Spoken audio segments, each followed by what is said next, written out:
Good morning, everybody. My name is Stephen Orr. I'm the president of the Chamber of Commerce for the UK, based here in Casablanca. Thank you for your participation in this new webinar dedicated this Thursday to the agri-business potential and opportunities in Morocco, and how to increase post-Brexit bilateral relations between Morocco and the United Kingdom in this sector. In fact, Morocco has been very successful at enhancing agricultural processing activities through its Plan Maroc Vert, or the Green Morocco Plan. The sector has become attractive for international investment, and a combination of geographical conditions coupled with close proximity to key European markets have made Morocco a regional agricultural player. The sector is critical for the country, accounting for roughly 15% of GDP and 38% of employment. Agriculture is so intertwined with the economy that annual GDP growth rates can often vary according to weather patterns.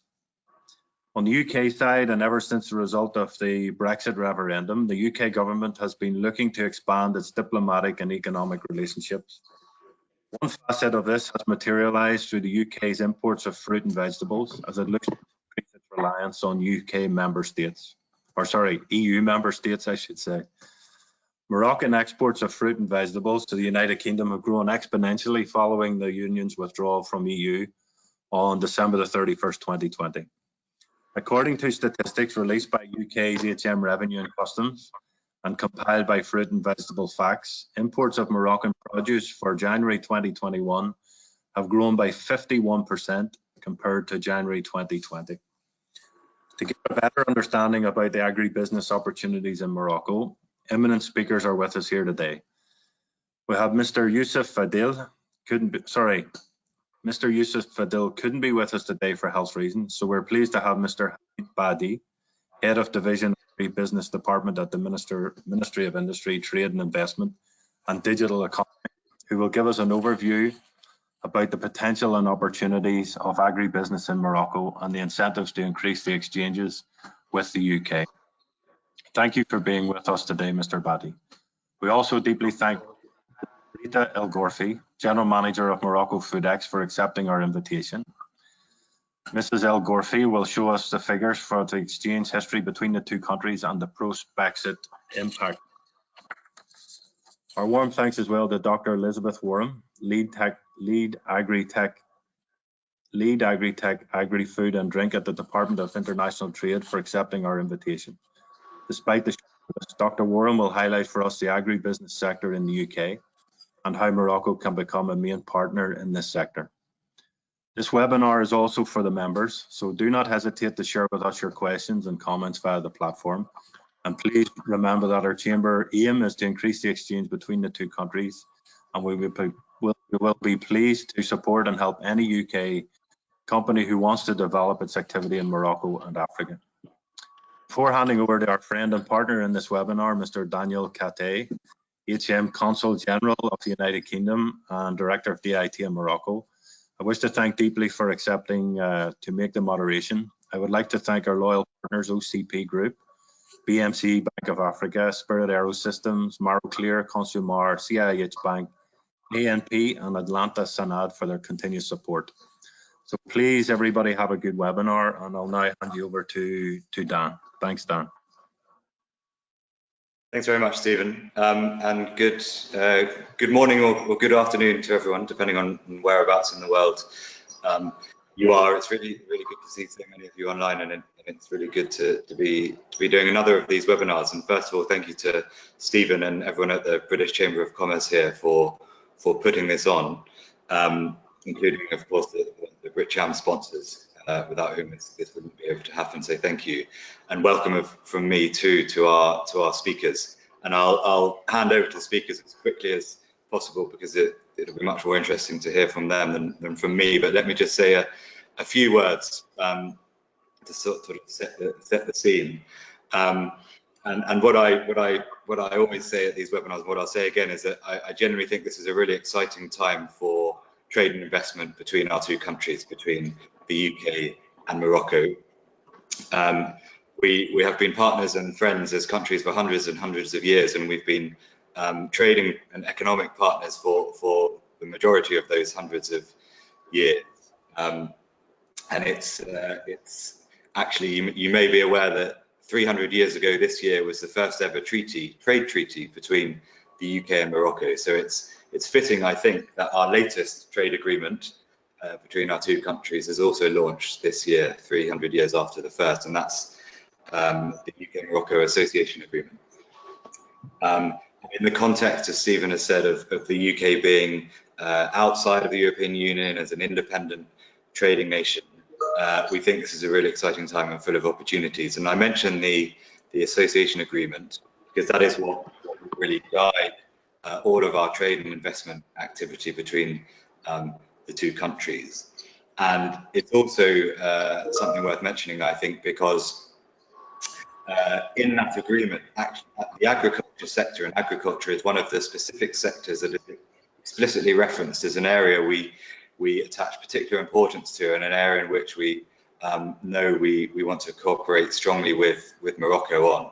And that, I think, demonstrates the significance and the opportunity that we think the UK and Morocco has, and particularly our businesses and our companies have in that sector. So I'm really pleased that we're having this webinar dedicated to agriculture, and I hope we'll touch on things like Agritech and some of the imports and exports that already exist between our two countries. And as Stephen said, if anything in this webinar piques your interest or you want to follow up on, please don't hesitate to get in touch. We're here to help, and we'd be delighted to try and support you in your endeavours. So without further ado, maybe I can invite our first speaker, Mr. Badi from the Ministry of Industry and Trade here in Morocco. Thank you, sir. Over to you.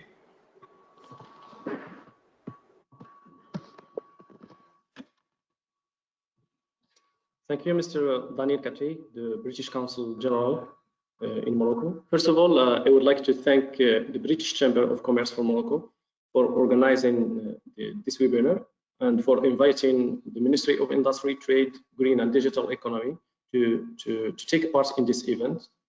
It constitutes a good opportunity for our ministry to give you an overview about the potential and the opportunities of the agribusiness sector in Morocco. So let's turn to the first part of my presentation, which is about giving you an overall overview of the Moroccan agribusiness sector. Let me say that the agribusiness sector in Morocco is a driving sector in our country. It's considered as a factor of the valorization and regulation of the agricultural and the fisheries production. It holds an important place in the industrial sector within its contribution to the improvement of the trade balance, job creation, and also the food security.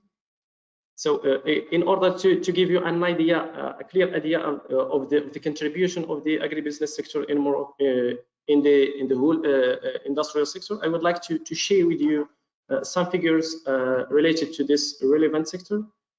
The agribusiness sector in Morocco includes about 2,000 companies, which represent 27% of the total industrial companies. It employs about 160,000 people, which represent 22% of the formal industrial jobs.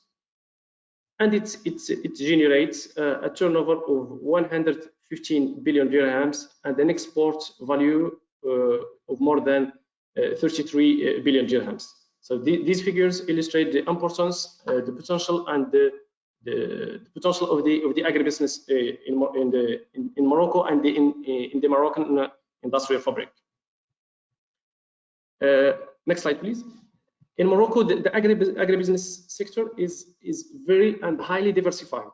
We have different branches in this sector, which can be classified into different categories according first to their outlets, if it's a domestic market or the export market, and also to their degree of integration with the national agricultural upstream. So the first category that we have is what we call the basic sectors. So this category includes the branches oriented mainly towards the domestic market, such as dairy, sugar, fats, processing of cereals and meats, and more than 95% of the production of these sectors is directed to the domestic market. Okay, so the second category is what we call the sector with a high export potential. So they are these sectors are strongly linked to the agricultural upstream and mainly consist of fruit and vegetables processing industries. 75% of the production of these industries is directed to foreign markets. And the last category is what we called intermediate sectors. These sectors use raw materials that are often imported. For example, we have the biscuits, chocolate and confectionery industry, and beverages industry. These sectors are vulnerable to competitiveness from imported products due to the support guaranteed to the national agricultural production. So now we come to the next point, which is related to the strengths and challenges of the agribusiness sector. There are five main strengths to consider for the Moroccan agribusiness sector. The first is the important potential of the agricultural and fisheries raw materials production that we have in Morocco, and they are strengthened by the implementation of this sectoral development plans, specifically the Green Morocco Plan and the Agribusiness Plan. The second strength is the preferential access to a strong consumer market. Within the free trade agreements signed by Morocco, our country offers to investors an access to a market of nearly 56 countries, representing more than 1 billion consumers in European Union, United States of America, and Arab countries. And now, after the creation of the African continental free trade area, Morocco will have a major opportunity to seize in order to access to a market estimated to 1.2 billion consumers. The third strength of our agribusiness sector is the existence of a qualified and highly skilled workers and competences. So this constitutes for Morocco a major asset in the service of competitiveness and the creation of a high value added products. The fourth strength is the existence of the agribusiness sites.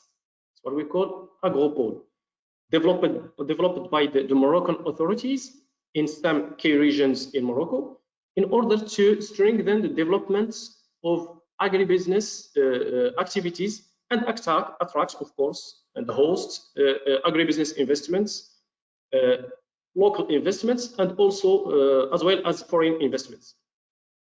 The objective is to have 6 agribusiness sites, and to date we have 4 agropoles which are operational, and they are located in Meknès, Agadir, Bni Mellal, and Berkane. Okay, the fifth and last strength is the logistics. Morocco has become more and more efficient, especially with the implementation of the major infrastructures meeting the international standards. And this includes ports, large national highway network, good coverage by international airports, and reliable system of telecommunications, etc. So these are the strengths of the agribusiness sector in Morocco. In addition to these strengths, I would like to say that during the pandemic, the context of the pandemic COVID-19, the agribusiness sector was able to provide the domestic markets with an abundant supply of food, and this due to the efforts of the Moroccan government to increase agricultural self-sufficiency in the past two decades. This strength indicates that the agribusiness sector in Morocco has the potential to play a key role in the economic developments and food security of our country.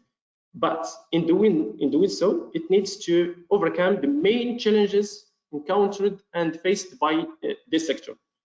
The first challenge is that we should enhance and diversify local products, and at the same time improve the quality of production in order to face the international competitiveness, particularly within the frameworks, the framework of the FTAs, the free trade agreements, and to attract more customers at national and international levels. The second challenge is to enhance more and more the integration between agricultural upstream and industrial downstream in order to develop new products with higher value, added value from transforming and processing the agricultural upstream production. The third challenge is the capability to keep pace with technological developments, mainly related to improving efficiency, reducing costs, and raising productivity levels. The fourth challenge of the agribusiness sector in Morocco is shifts and the change in the lifestyles and the preferences of Moroccan consumers, especially with new demands for the quality, clean and safe products. Nowadays, Moroccan consumers are more and more aware about their health, the health of their children, so that affects the agribusiness sector in Morocco and opens up new market opportunities. The fifth and last challenge is to encourage and promote exports, of course, and develop new growth export markets. So in addition to these challenges, I think that the pandemic of COVID-19 has forced some companies to rethink their product offering, as well as to speed up the use of some digital technologies. So to sum up, I believe that improving the quality of products and process, the development of new niche products, and the shift toward increased food processing is becoming increasingly important in order to compete in the international market, satisfy emerging customers' need, and to capture a relatively high value segment of the global supply chain. Okay, so this ends the first part of my presentation.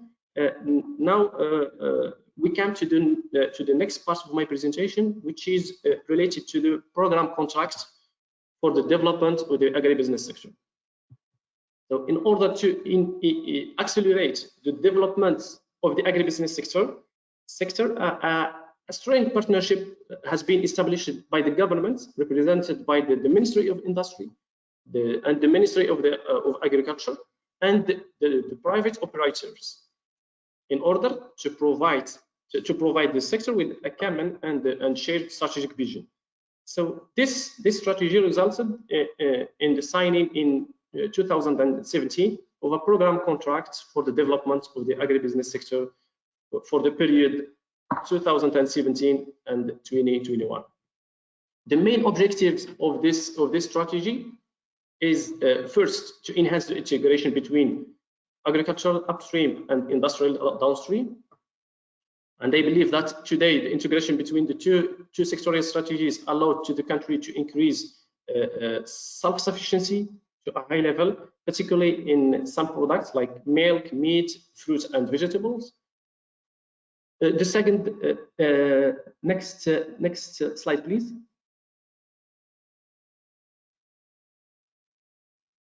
Next slide, please. Okay. The second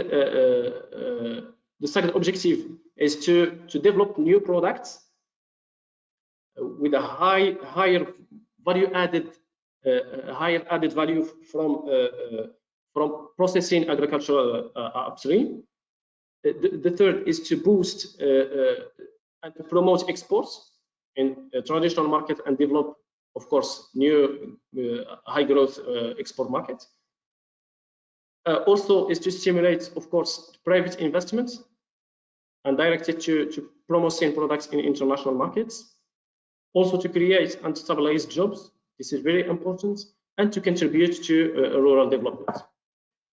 So regarding the socio-economic impact of this program contracts, it aims to create by 2021 about 38,500 additional permanent jobs, more than 41 billion dirhams of additional turnover, more than 12 billion dirhams of annual additional turnover to export, and also more than 13 billion dirhams of additional annual added value. Next slide, please.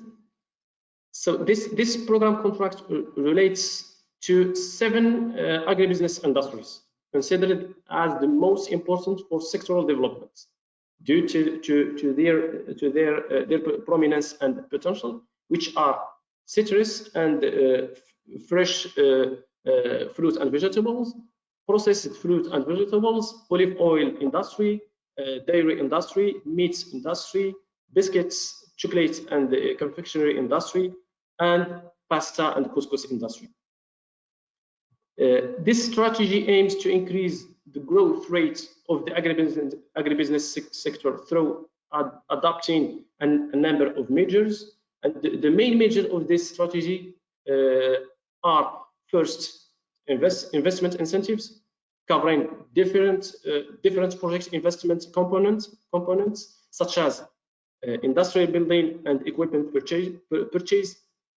They are granted to the 7 key sectors mentioned earlier, and they vary between 2 to 40% of the investment depending on the industry. For example, if we take the dairy industry, the investment incentive granted by the government can reach 30% of the investment amount, capped to 15 million dirhams. And also for the biscuits, chocolate, and confectionery industry, the incentive granted by the government could reach 20% of the investment amount, capped to 15 million dirhams. So and so on. Here I would like to emphasize that within the framework of the program contract, subsidies are granted by the government for the large companies. A large company is a company which generates a turnover exceeding 200 million dirhams. So these subsidies are granted through the Industrial Development Fund, is what we call FDE, and to the SMEs through the National Agency for the Promotion of the SMEs, what we call INPM.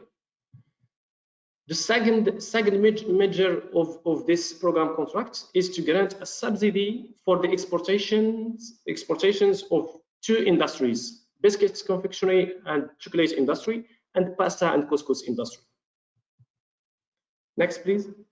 So, in addition to these investment incentives provided by the governments and the implementation of the program contracts, the Moroccan government could sign specific agreements and contracts with investors who will make an investment equal to or greater than 100 million dirhams, or create at least 250 stable jobs. So within this agreement, investors could benefit from direct incentives, particularly for certain expenses like land purchase, infrastructure, and training, and also they can benefit from customs duty and value-added tax exemptions for of course when the agreed criteria and conditions are met.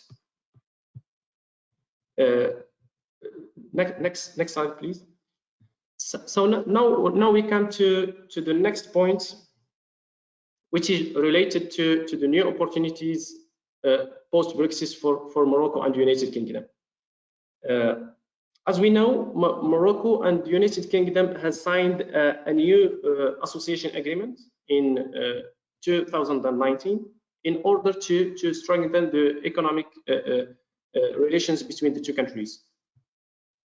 The main goals of this agreement is first to preserve and restore all the benefits that the two countries granted each other under the Morocco-EU Association Agreement.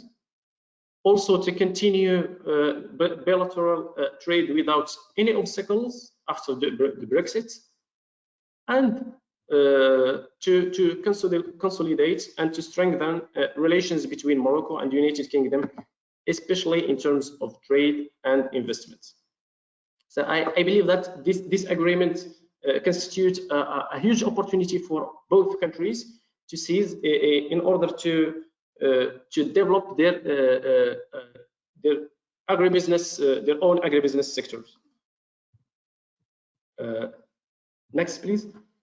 So now to sum up, let's move to the final part of my presentation, which can be dedicated to why we should invest in the Moroccan agribusiness sector. First, in Morocco we have government incentives, which are granted in order to support the development of the agribusiness industry. Also, we have a dynamic and diversified agricultural upstream, allowing a sufficient local sourcing. Also, there are free trade agreements with 56 countries. Morocco is the only country, African country, to sign a free trade agreement with the United States of America. Morocco gives the investors the capability to address the European and the American markets, as well as the promising African markets. Also, we have competitive labor costs and skilled workforce specialized in agribusiness industry. There are dedicated agribusiness sites offering integrated key service for food processing companies. Also, we have modern infrastructure ensuring a good connectivity all across the country, and also an easy access to African agricultural raw materials. So, based on all these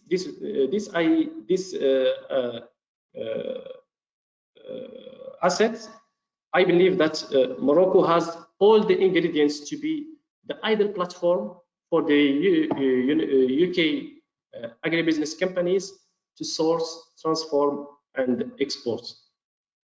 Well, I think I've covered all the points that I needed to present today, and thank you for listening.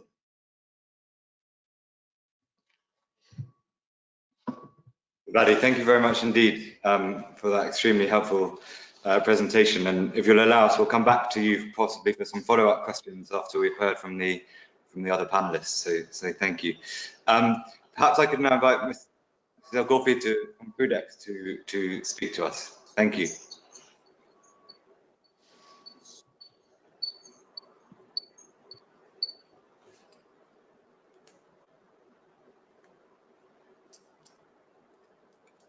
Perhaps we have lost Mrs. El Ghorfi.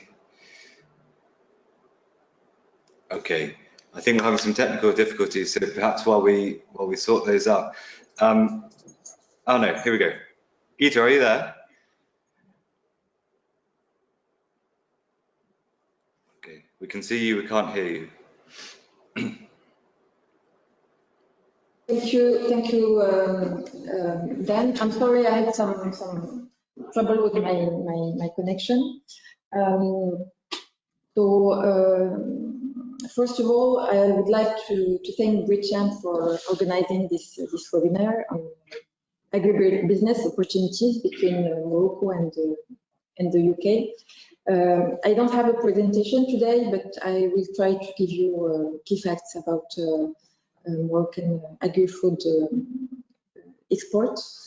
As you said, then Morocco and the UK have long-standing and very strong relationships. And I think that the Brexit provides a good opportunity to strengthen this bilateral relation, including in agri-food segment. Morocco's position as a world-leading and reliable agri-food supplier has been endorsed mainly by favorable logistics, business environment, and free trade agreement. And to this regard, as it was said, Morocco and the UK took a positive step by signing the association agreement.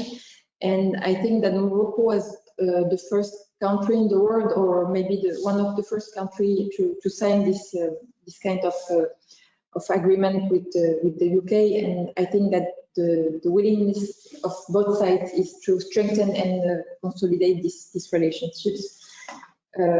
But I think that the point is not only to develop trade in a classic way by developing import flows and export flows between the two countries. But the point is to have a win-win approach to build a long-term partnership in the agri-food sector. And there is, in my opinion, several ways to get to that, but I will come back to this point later. If you don't mind, I will first take a few minutes just to give you an overview of Morocco's position in the global agri-food export market. So we provide a very large variety of products all over the world and all year around. We export approximately 3.5 million tons per year for a total value of almost $6 billion. The Moroccan exportable offer consists of three main categories. The first one is fresh fruits and vegetables like tomatoes, green beans, pepper and chili, zucchini, onion, watermelon, red fruit, etc., etc., and a large variety of citrus, of course. And it represents more than 60% of our agri-food export in terms of volume, of course. The second category is fish and fisheries product, which mainly include frozen fish, mainly octopus and sardines. It also includes canned fish, so mainly sardines and anchovies. And we also export fish meal, and all these products represent 20% of our agri-food export. So in terms of volume. And the third category is processed food. So it's mainly olive oil, canned oil, aromatic plants, caper, etc., etc. There is a large variety of processed foods. So in terms of worldwide positioning, Morocco is among the first top exporters. Just to give you some examples, we are first exporter in the world for green beans, for argan oil, for canned and frozen sardines. We are third exporter in the world for olive oil.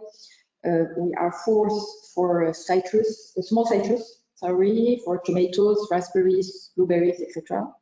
And I have to outline that even the containment period last March, April 2020, we have mobilized all our effort to ensure the export to our partner.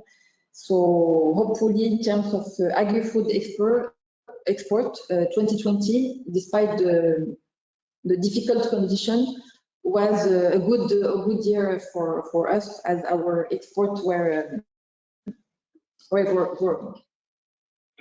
So now, regarding the UK market, the volume exported of Moroccan agri-food products before the Brexit was about 200,000 tons.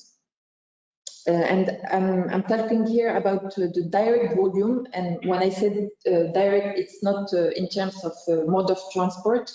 By direct, I mean that the last known destination is the UK.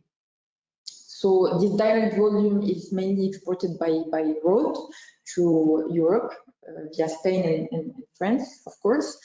And is used mainly for fresh fruit and vegetables, because the road provides more flexibility for the delivery of fresh products. We also export by sea, and we have, I think, 3 or 4, maybe 4 regular shipping lines per week to the UK from Agadir in the south of Morocco, and from Tangier, which is in the north of Morocco. And to the UK, we mainly export tomatoes, citrus, some other fresh fruit and vegetable, mainly cucumber, watermelon, and red fruit. And we also export some seafood products, but not that much. And in addition to this direct volume, there is volume exported and what we call indirect volume, which is difficult to estimate, but which is, we think, quite significant. This volume, in fact, is exported to the EU, repacked there, and re-exported to the UK.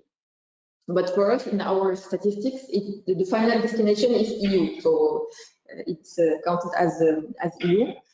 That was before the Brexit. And now, if we talk about post-Brexit, since 1st January, and as of date, Stefan, in the introduction, gave the number for January, but I will give you the number as of date. Agri-food exports from Morocco to the UK have increased by almost 40%, which is, I think, a good performance. And this increase simply reflects a strong enthusiasm for Moroccan products from the UK. As in the context of the Brexit, there was a willingness from the UK to diversify the supplier country and to be less dependent on Europe. So I think that we have succeeded in demonstrating that Morocco is a credible alternative to existing EU producer the UK has a relationship with. And we proved that Morocco and Moroccan products have the same quality and meet the same high standard the UK consumer has come to expect, and all of this with competitive prices, of course. So as Morocco Foodex, we also prepared the Brexit in terms of technical control requirement. We had also many meetings with key stakeholders, both public and private. We did this first to promote the Moroccan products, to make Moroccan products better known in one hand, and in the other hand, we try to anticipate operational issues related to the Brexit, such as border crossing or administrative formalities, but hopefully we didn't have any big issue, and everything went pretty well. So a part of this increase since the 1st January is also due to the fact that a large part of the indirect volume is now direct. Because after the Brexit, if a Moroccan product is exported to the EU and repacked in the EU to be re-exported in the UK, it cannot benefit from the free trade tariffs. So now all this volume, or almost all this volume, is now direct. So in that sense, I think that when I talked about win-win partnership, I think that there is opportunities for UK operator to invest and to create jobs in UK in packaging line, because the repacking of the indirect volume exported by Morocco that was done in Europe now has to be done or should be done in the UK. So for me, this is a first step of partnership. So it allows UK to create added value, to diversify supply chains, and to provide UK consumers quality and choice at a competitive price. And for us as Morocco, it allows us to expand and diversify our export, and also to better know our final clients' requirements and needs to better meet them.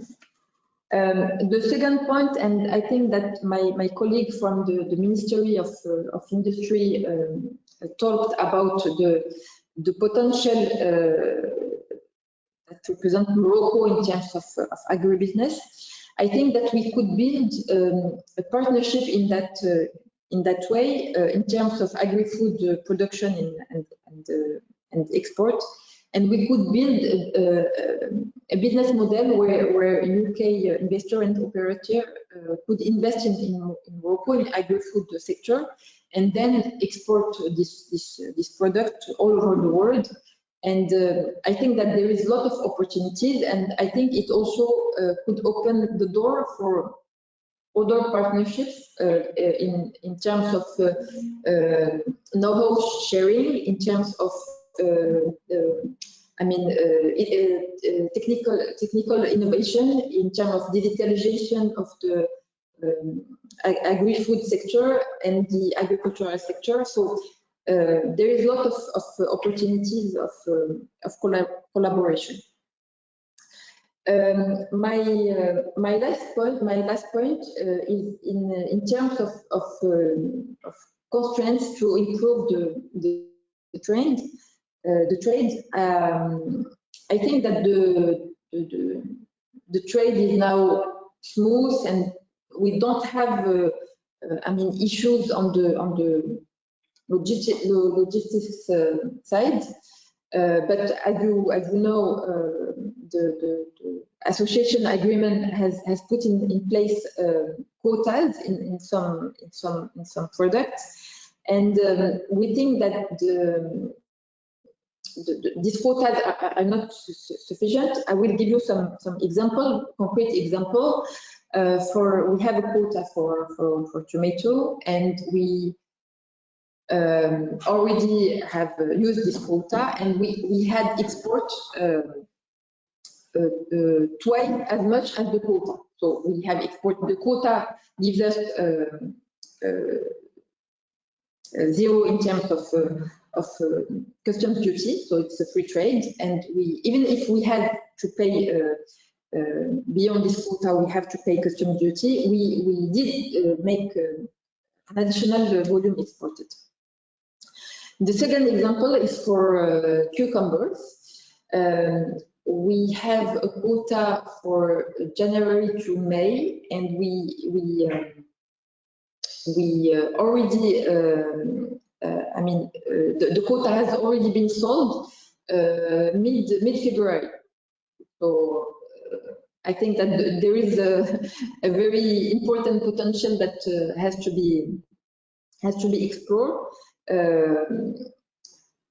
Because this existing quota system only serves to protect other EU domestic production and not the UK production or UK national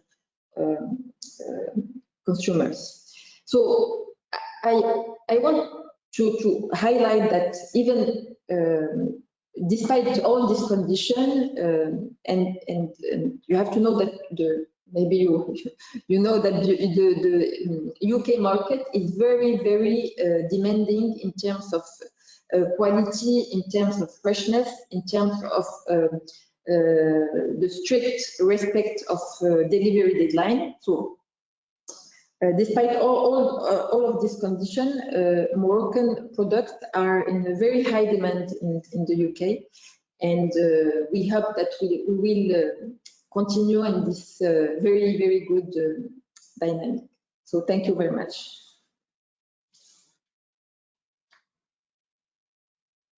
Thank you very much, Geet, for that very helpful presentation. And just to very much concur, you can't walk into a British supermarket without finding a lovely pack of juicy Moroccan tomatoes. So very, very popular indeed. And maybe just to respond to a couple of points before I pass on to Dr. Warren, just because we've had some questions that touch on some of these issues as well. One thing, we had a question on logistics and perhaps speeding up transport of perishable goods, and you yourself talked about logistics routes and maritime lines, of course. And one thing that we've seen post-Brexit is there's a UK company, for example, who's trying to introduce a direct shipping route between Morocco and the UK. They're called United Seaways, and that could cut the transit time from around up to 6 days to maybe 2.5 to 3 days, which would be excellent for goods such as this. And not to mention the environmental benefits potentially of reduced time spent on the road. Also wanted to say that absolutely, despite Brexit despite COVID and the impact that has had, fruit and vegetables remains by far and away the biggest import from Morocco or export from Morocco to the UK. Import from our perspective, and I think over 30% of total imports into the UK are fruit and veg, so it's certainly an area we're keen to continue to work on. And then one more, just because we've had some questions about this, and you spoke about quotas and specific processes and stuff. Just to say that these are all set out in the association agreement, and we very, very much recognise that some quotas have already been utilised. There will be some which haven't been utilised, and maybe we can work together to ensure that they are fully utilised as well. But if people joining and people watching need more information about that, then do come to us. It's all set out in the association agreement, but we can help you navigate that. And also, we're always keen to hear on where perhaps you are having issues, or you have questions about how things might have changed since the advent of the association agreement. So please do get in touch with that as well. But let me stop there. Thanks again, Jutta, for that presentation. Can I invite Dr. Elizabeth Warren to speak now? Thank you, Elizabeth. Thank you, Daniel, and thank you for the opportunity to speak. Really appreciate the opportunity to learn more about Morocco and the opportunities we have for collaboration. So next slide, please. I'm just going to talk briefly about the Agritech offer that we have in the UK, and then I will focus a bit more on the plant science opportunity, especially as we've heard a lot about fresh produce earlier in the talks. So what we cover in Agritech in the Department for International Trade is really broad and diverse. It covers agriculture, whether that's arable or livestock, also horticulture, aquaculture and forestry. And we're also involved in anything related to on-site storage and processing of food and non-food crops. In particular, we've been doing quite a bit of work in terms of the fresh produce supply chain and cold chain. We also cover the care and welfare of pets and horses, as well as livestock, because many of the companies that we work with cover animal health products for both companion animals and livestock. Next slide. In terms of our offer, we have really three specific strengths. One is the world-class science, two is the progressive food and farming supply chain, and three is the dynamic business environment. So how do these link together? I've put a map of the UK on the right-hand side, which shows you the distribution of the different production systems that we have. The green is mostly livestock, and the yellow is where most of the arable production is. And we're quite a small country, so that means our farmers have to be progressive. They have limited land, and therefore it's how do they ensure the profitability of their business. And that's where the technology comes in and helps. The government back in 2013 launched a strategy for agricultural technologies. And as part of that strategy, the Agritech team and DIT was initiated to help businesses both invest in the UK and also UK businesses that export overseas. And the reason for this is that we have some good science, innovation and talent. 20% of our workforce is science. We also have some of the longest and oldest running experiments in the world at Rothamsted, which claims 174 years of data on an agronomy experiment. We also have, as I said before, farmers that are looking for that new technology and products to help improve their productivity and competitiveness. And as a result of the strategy and the funding support that was provided to innovation and collaboration, we're starting to see a very strong startup culture and supporting infrastructure, which is helping take business to the next level. Next slide.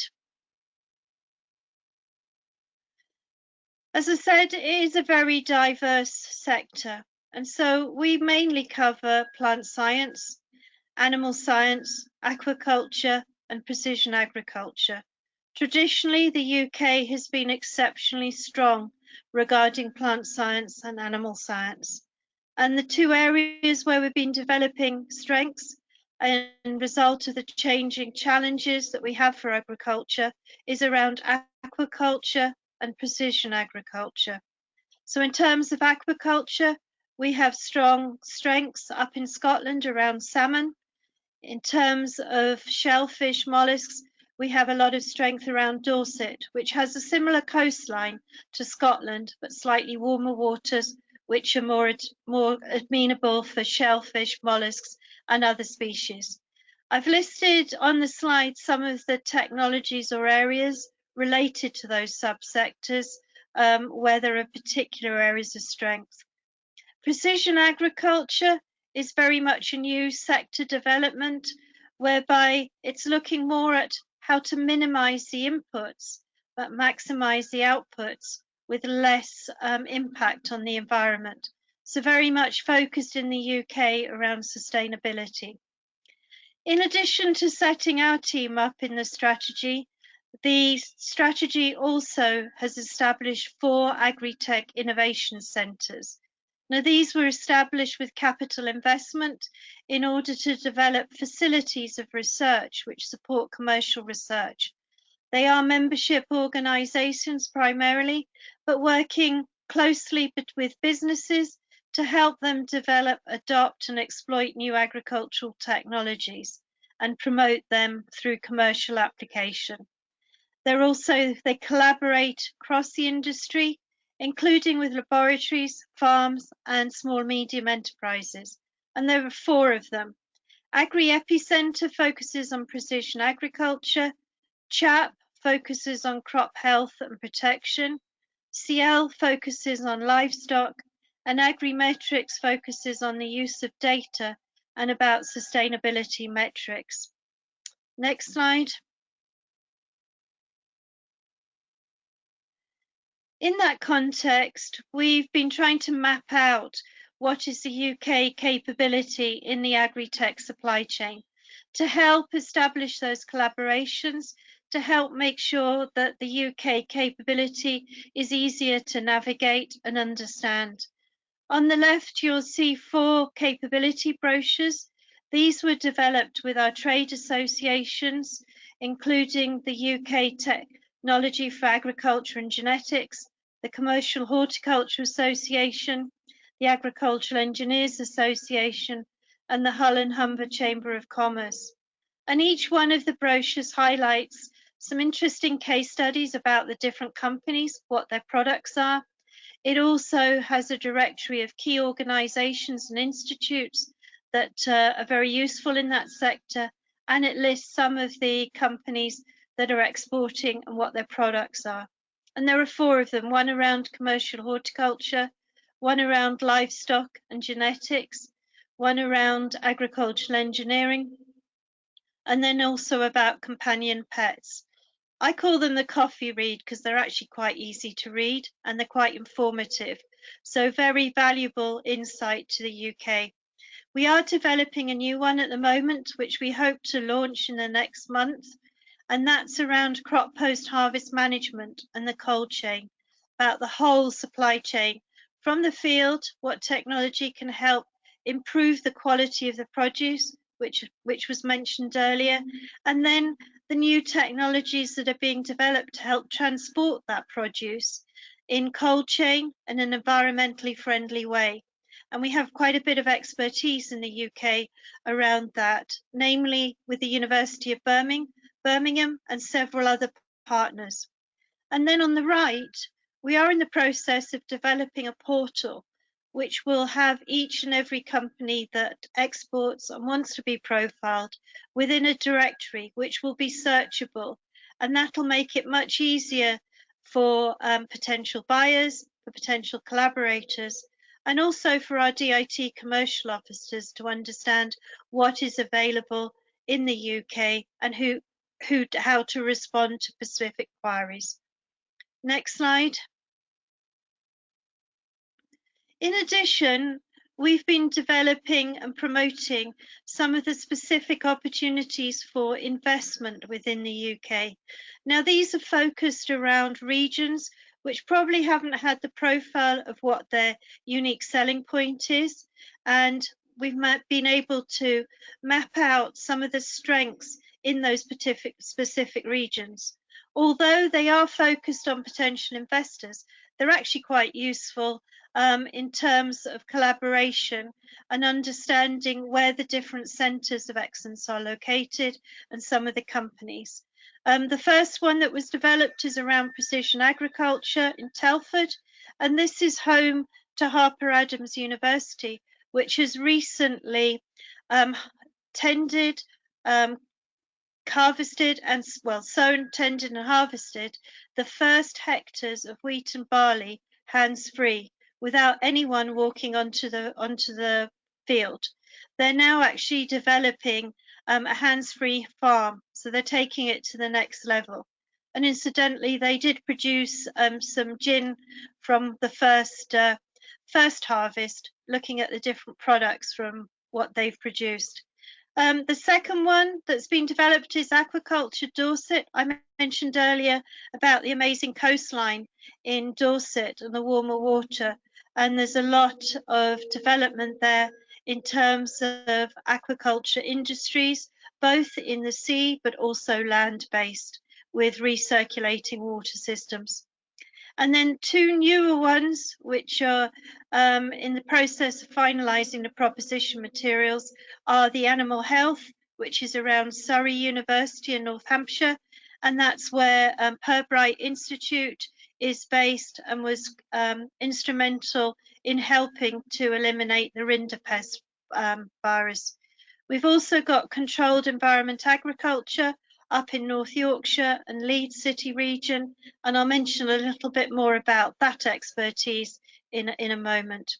And then just in development is plant science around Norfolk and Suffolk, taking account of the world famous John Innes Centre for Plant Science and how they are developing crops with different nutritional qualities. And again, very much focused on that quality aspect of the crop and what it can provide for consumers.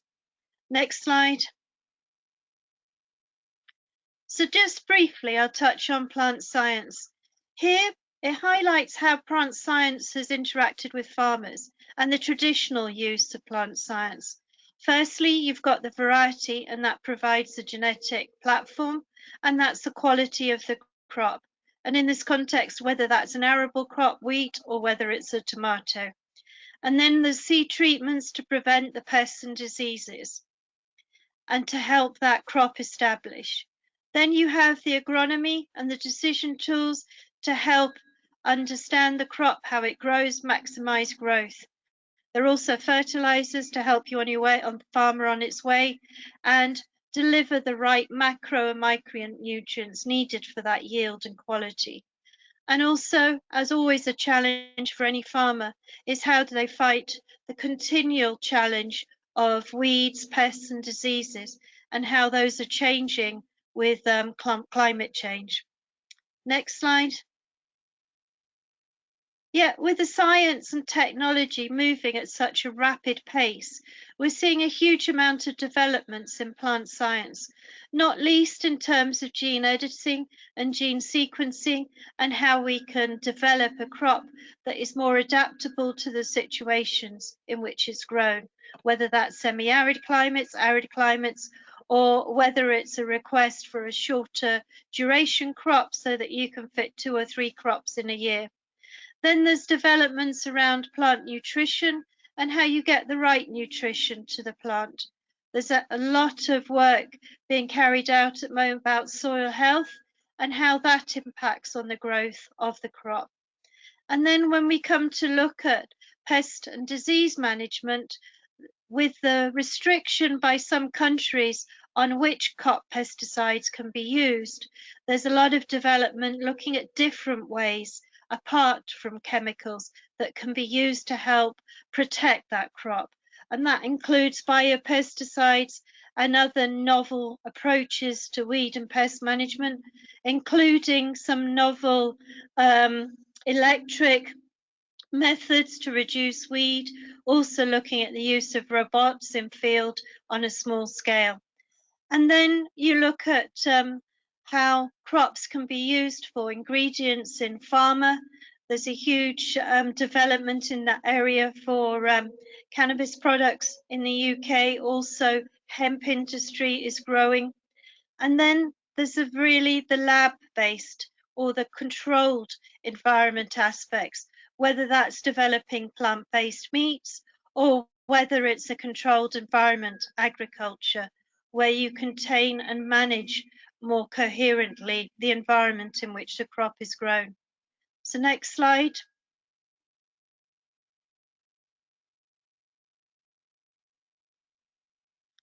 So in terms of controlled environment agriculture, that really is ensuring you have complete or partial control on managing the crop.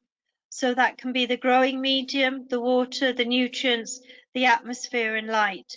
It may be in a small container, it may be in a large warehouse, it may be in a polytunnel. There's lots of different ways of actually controlling that environment. And one aspect of it is vertical farming, which is the practice of producing crops in vertically stacked layers or towers indoors. And there are several companies in the UK which are developing these growing systems, which are available, as I said, in different scales to help farmers. I've just put here 4 of them with the different aspects. Some provide the complete growing systems like intelligent growth solutions and vertical futures. Obviously, those are both in slightly different scales. They're not farmers, but they provide the technology to help farmers. And then Liberty Produce produces slightly smaller closed growing systems. And then Vertically Urban is looking at the LED lighting systems which are used within controlled environment agriculture. And that's where the different colours, bands of wave and waves of light can impact the growth cycle of the plant. Next slide. I've listed here just a few examples of UK expertise around the plant science, from biostimulants to biological control to crop protection, and also horticulture and pollination control, and in addition, smart irrigation. Interestingly, on the irrigation system, Papa Pumps doesn't use any electricity. It actually uses the force of water itself to move water above ground in different irrigation systems. And Ardra is a company which has developed sensors which actually monitor the dampness in the soil, and the system will only irrigate when the soil actually needs it. So it reduces the impact of overwatering and actually conserves and protects limited amount of water. These are just some of the opportunities, in particular for plant science, but mention was made earlier around how do we help protect the quality of the produce and meet some of the standards that are required for export into the UK. There are options there, there is support and help certainly in the technology side to work in partnership. Next slide. So just in summary, the UK's agri-tech sector is diverse. It does vary by region. We have some of the best animal and plant science research in the world. We have these 4 new agri-tech centres which offer value to companies who want to partner and work in the UK with the scientists, or also they provide access to information about opportunities for working in situ in Morocco. And lastly, the UK is a tech giant in Europe, but it's down to its workforce, its entrepreneurial business community, and the government support. And the government has helped to create a very dynamic business environment which allows for innovation within the UK. That includes commercial incentives around patents which are developed in the UK. It also includes access to standards, to intellectual property, and support on data. And obviously there are a few opportunities a bit broader than the fresh produce, but mention was made around the dairy sector. And so we have quite a lot of strength around animal welfare, livestock nutrition, and there are opportunities around digital controlled environment and precision agriculture and sustainability for the crop sector. But last but not least, there's also opportunities there in aquaculture. So next slide. Thank you very much for listening. There's my contact details if you want to get in touch and follow up further, and look forward to progress on this UK-Morocco collaboration. Thank you. Thank you very much, Elizabeth. That's extremely helpful. And yeah, please, to the audience, please do follow up with Elizabeth directly or with us here in country. Either way, we'd be very glad to speak to you. Okay, I think thanks again to our panel for their presentations. I think we've got a few minutes left for Q&A, so I'll come back to you, panel members, if you don't mind, and we'll try and get through as many questions as we can. We've had quite a few. Maybe I can go back to the beginning. So to Mr. Vardi at the Ministry, you spoke a lot about Morocco having the right ingredients and opportunities for UK companies to come and collaborate here. I just wondered if you could say a bit more about how we can access those opportunities, what's the best way to come and try and work with you on those. And then slightly linked to that, another question, you spoke about agricultural clusters and agri-poles, I think, as you mentioned. How does Morocco manage the performance of those and ensure they're delivering what they're intended to deliver? Thank you.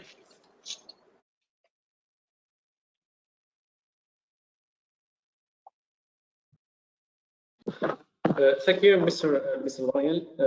Yes, Morocco has a huge potential in the agribusiness sector. As I said, there is a lot of huge and major assets in the agribusiness sector. First of all, within the framework of the program contract signed by the government and the private operators, there are what we call there is government incentives, which is very important. When the government grant incentives for the investors, for the local investors, and also for the foreign investors. It depends on the industry, as I mentioned earlier, which can reach 40% of the amount investment, which is very important for the investors.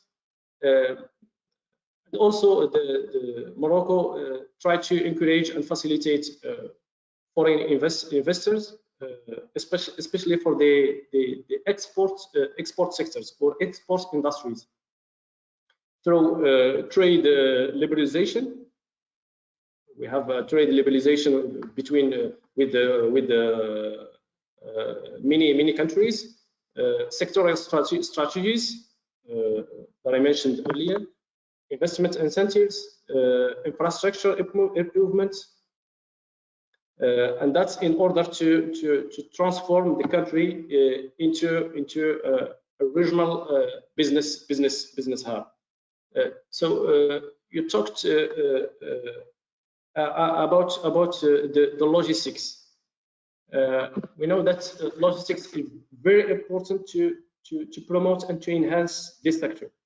And for your information, recently Morocco and the United Kingdom they have created a shipping route connecting Tangier to I think Pool or Poli. It's a city in the south of the United Kingdom. So the objective is to try to ship products, especially and particularly fresh products from Morocco to between the two countries in quicker than it was. So this is a very important point, and I think that Brexit will opens a huge opportunity for Morocco and for the United Kingdom in many sectors, especially in the agribusiness sector. Morocco has a huge potential in agribusiness sector, and I believe that United Kingdom companies should seize these opportunities in order to reach the objective of the association agreement signed between the two countries.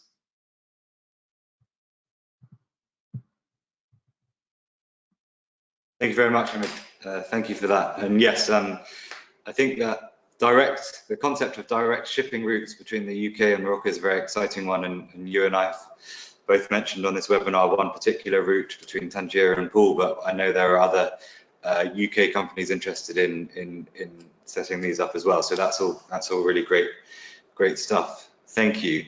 Mrs. El Ghorfi, perhaps I could come to you with a follow-up question that we've received. So the question is, what are some of the areas that could be improved when we're talking about agribusiness trade between the UK and Morocco, and how can we work together to improve those areas? Thank you. Thank you, Dan. I think that the first point, as I said, in terms of trade, I give you only the trade from Morocco to the UK. But I think, I'm not sure, but I think that there is not a lot of trade from UK to Morocco in terms of agribusiness, and maybe there is a potential there. I think that Morocco imports a lot of processed food, so maybe there is some opportunities for that, but I'm not sure. In terms of export, what we want to do is to diversify our offer, because as I said, we mainly export the two main products that we export to UK are tomatoes and citrus. There is other product, but this is maybe more than 80% of the export. So we aim to diversify this offer to include more fisheries product, to include more processed food like mainly olive oil or canned olives. So I think that the potential is still there. And as I said, I think now in terms of logistics, even there is the shipping line, the direct shipping line to the UK in different ports, 3 or 4 per week. Even the roadway, because before the Brexit we anticipate a lot of issue in the road line, but finally it was very smooth. So I think that even if we had some problem in logistics has always solution. Logistics never the problem, because now it's very developed, so there is always solution in terms of logistics. But I think that UK have to better know Moroccan product, and Moroccan have to better know UK product. I think that the knowledge of the variety of product is not enough for now. We have planned before the pandemic situation to go to the UK, or to invite some UK operator to discover Morocco and the variety of product, and us to go to the UK to do the same thing. So maybe if we could do that. I mean, as a first step, maybe we could do that at a digital way, but it will never replace the physical contact, and especially when we talked about food, you have to see it, to smell it, to taste it. So this is very important. So maybe we will try to organize this kind of visit or meetings when the sanitary condition will allow us to do that. Thank you. Yeah, thank you very much. And obviously to say we would be delighted to welcome inward visits to the UK, and also to try to bring UK entities and companies out to Morocco as soon as we can. I think we're all looking forward to when hopefully travel will be able to become a bit more normal again. But you know, we've made a lot of progress virtually, and we continue to to do so today. So we look forward to following up on that. And the only thing I'd add, I think, or one thing I'd add to that, is just to link this back to the trade agreement, the association agreement that many of us have spoken about today. Underneath that, there will be specific mechanisms and fora where the British and Moroccan governments will be able to speak about agriculture, about improving and increasing our trade in agriculture and many other sectors. But certainly, the whole reason we want to do that is to benefit our companies and our private sectors and our enterprises who are trading with each other. So what I would say is, please do get in touch with us with any issues, questions, suggestions on how we can help you make your lives and make trade and investment with each other better, because we're really interested in hearing from businesses on that. So thank you for that answer. Maybe I can come back to you, Elizabeth, for what might be the final question. Maybe we can fit in one more after this, but you spoke a lot about technology and the UK's Agritech capabilities. I wonder, you could say a bit more about how new technology is driving change in say, the horticultural industry, and where you think there might be opportunities for the UK to partner with Morocco in that space. Thank you. Yeah, no, with the technology, the development is rapid in terms of sensors, the use of data, also robotics, and in that context, there's a lot of innovation being developed, but by integrating the different solutions. That's what we see in controlled environment agriculture, where you've got a lighting system, you've got a watering system, you've got the medium which your plants are grown, you've got the temperature control, etc. And that's helping the horticulture industry to be a lot more precise in how they grow the crops.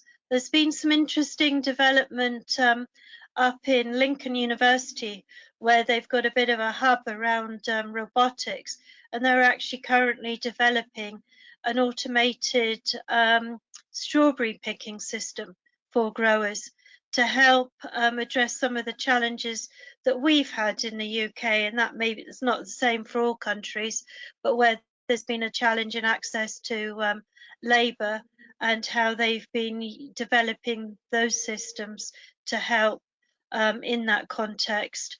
I think the main challenge for horticulture is how to extend certainly the growing season for us, but that's where Morocco has an opportunity there, and it is about ensuring quality, nutrition and taste of those products, because certainly the consumers here in the UK are quite innovative in what they will try and taste, and through that they're actually drawing down and creating a huge opportunity for more innovation in the different sectors, and especially sort of in terms of the different varieties of the different crops that they're eating.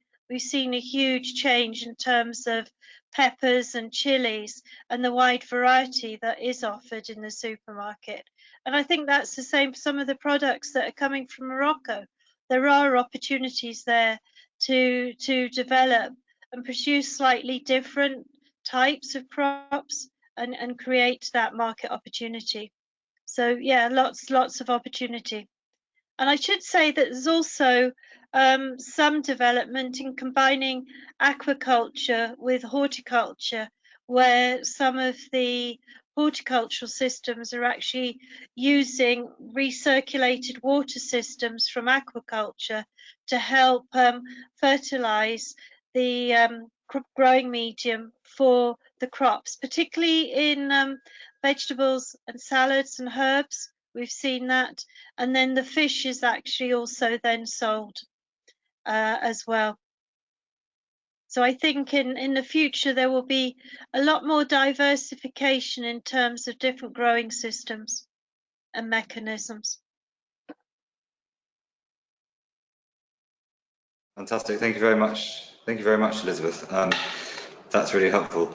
Okay, I think that's probably all the time we have for questions, and I'm going to hand back to Stephen just to say a few concluding words. But before I do, can I just say thank you very much indeed to all our panelists for joining and for engaging in the discussions, and mainly thank you to all those who have joined and listened in. I hope you found it useful, and as I said, please do get in touch with any follow-up questions or that we might not have been able to cover, or anything else where you think there might be opportunities that you want to try to pursue.